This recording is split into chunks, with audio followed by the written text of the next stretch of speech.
50 Cent just ignited a firestorm. The reason?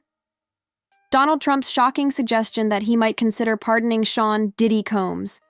And while many are scrambling to decode what this all means legally or politically, the real drama might be way more personal. Let's rewind. Despite 50 Cent's past criticism of Trump, he took to Instagram in a rare twist. Not to defend the former president, but to slam the idea that Diddy might get off easy. He wrote, "Wait, this guy gets a pass for what?" And followed it up with a now viral meme of himself laughing hysterically over old footage of Diddy.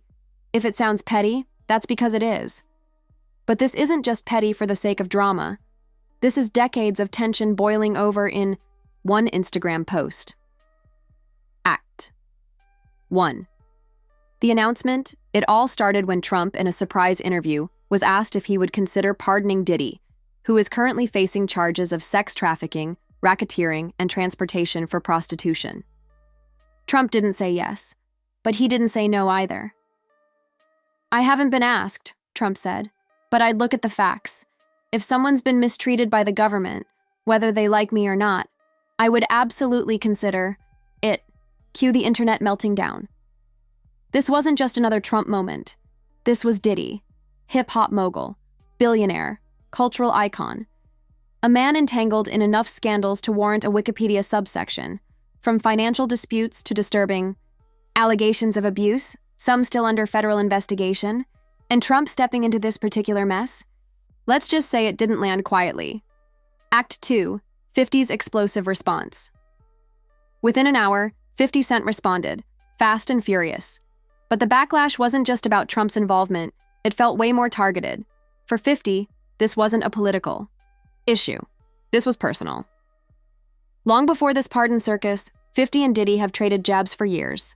From calling Diddy's business moves suspect to mocking him at award shows, the tension has always simmered just below the surface. But now, it's full-blown scorched earth. A source close to the situation put it simply. 50's issue with Diddy isn't about Trump at all. It's about power, pride, and personal history. And that history is long, complicated, and riddled with competitive friction, money, influence, reputation.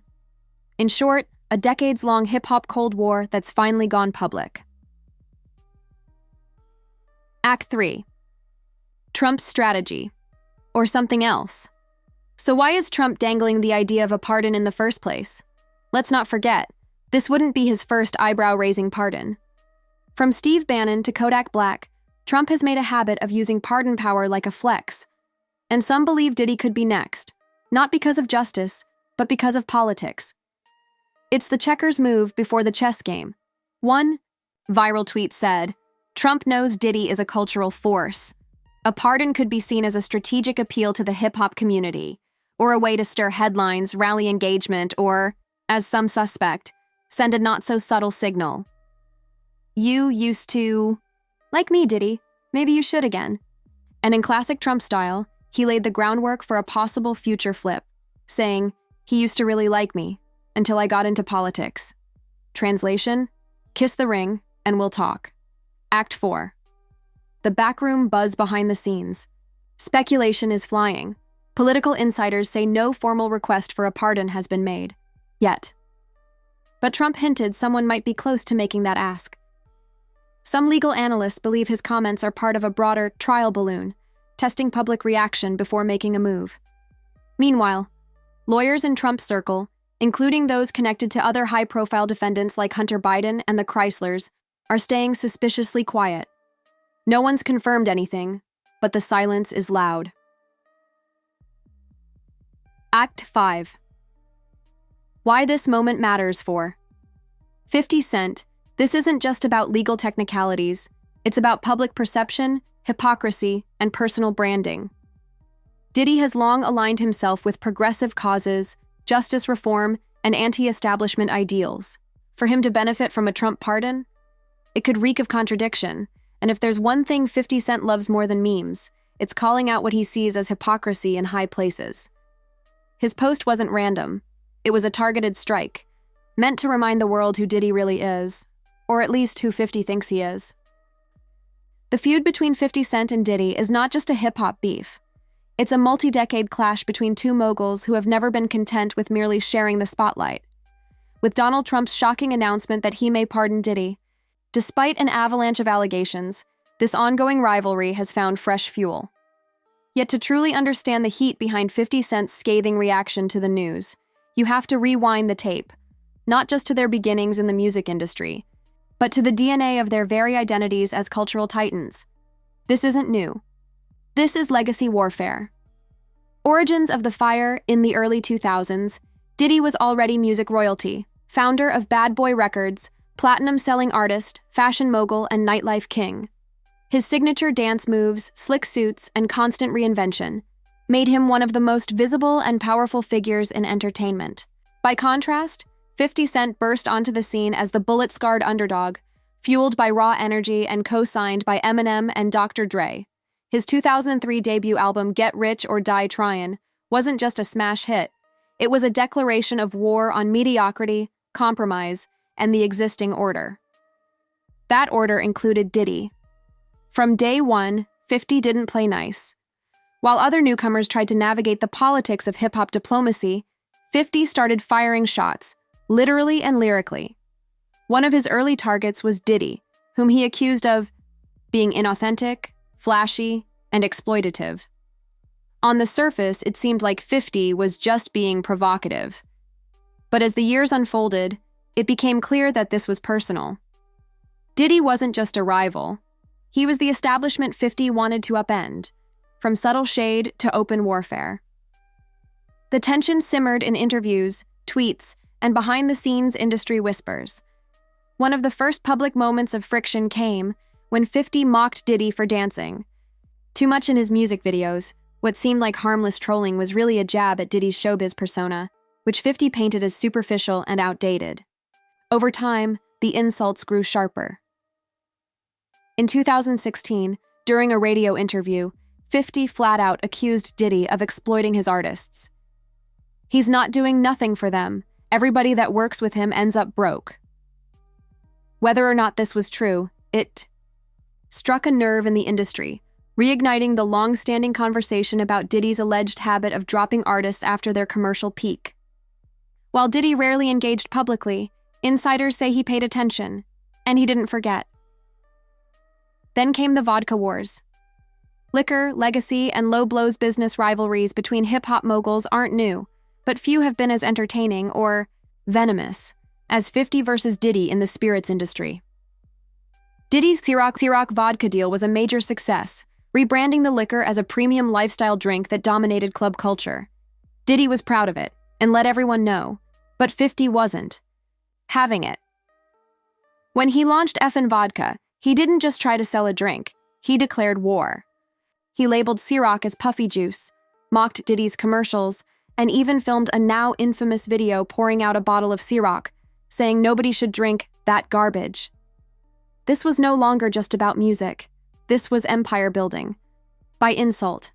It was about who would own the culture, who could dictate what luxury meant, and who had the real influence. Diddy may have had the glossier brand, but 50 made his edge work for him. The rivalry was now marketable. Media moguls and mixed messages, the battleground soon shifted to media. Diddy launched Revolt TV, pitching it as a hub for hip-hop storytelling and digital content. It was ambitious, forward-thinking, and squarely in the crosshairs of 50, who mocked the network for low ratings and called it irrelevant. Meanwhile, 50 built his own media empire with shows like Power, For Life, and BMF, all massive hits that extended his influence far beyond music. For every move Diddy made, 50 had a countermove, and the fans loved it. Every diss, every Instagram jab, every cryptic caption turned into viral moments. They weren't just playing for power, they were playing for narrative control. The public didn't just follow their business moves, they followed the drama. And yet, Diddy remained publicly composed. He rarely responded directly, choosing instead to project the image of a businessman too busy for pettiness.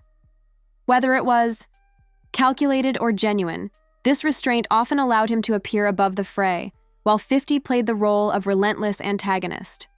But in recent months, that dynamic shifted. The courtroom and the culture war, with multiple lawsuits surfacing against Diddy involving abuse, coercion, and trafficking allegations, the mogul's image has taken a severe hit.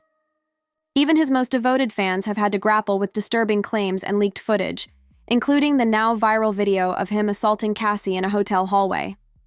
And just when it seemed like accountability might catch up to him, Donald Trump dropped the ultimate twist, a potential pardon.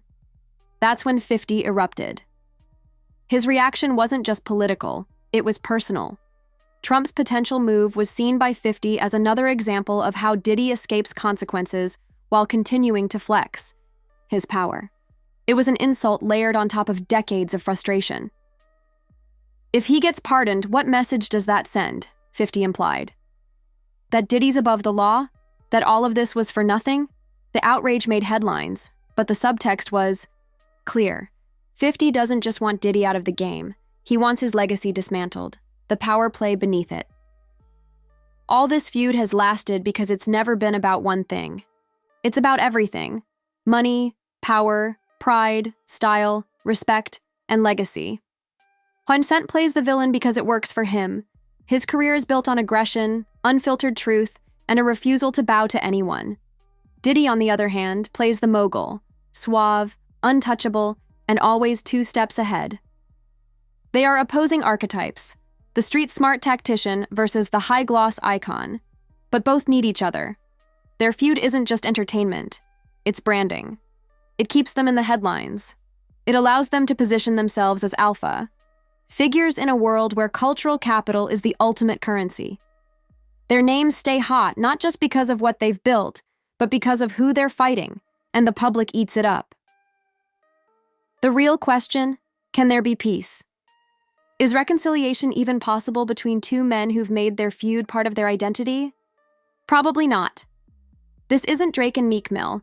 This isn't something that gets resolved over a phone call or a joint album. This is legacy warfare. And at this point, peace would feel like a betrayal of the very narratives they've built. Diddy may be fighting for his freedom and reputation in court, while 50 continues to sharpen his verbal knives from the sidelines. But don't expect the energy to die down. If anything, it's evolving. The platforms have changed, the stakes have risen, and the audiences have multiplied. But the game remains the same. 2 kings, 1 throne, and a spotlight big enough for only one winner. Only, time will tell who gets the last word. But one thing's for sure: this feud will outlive the headlines.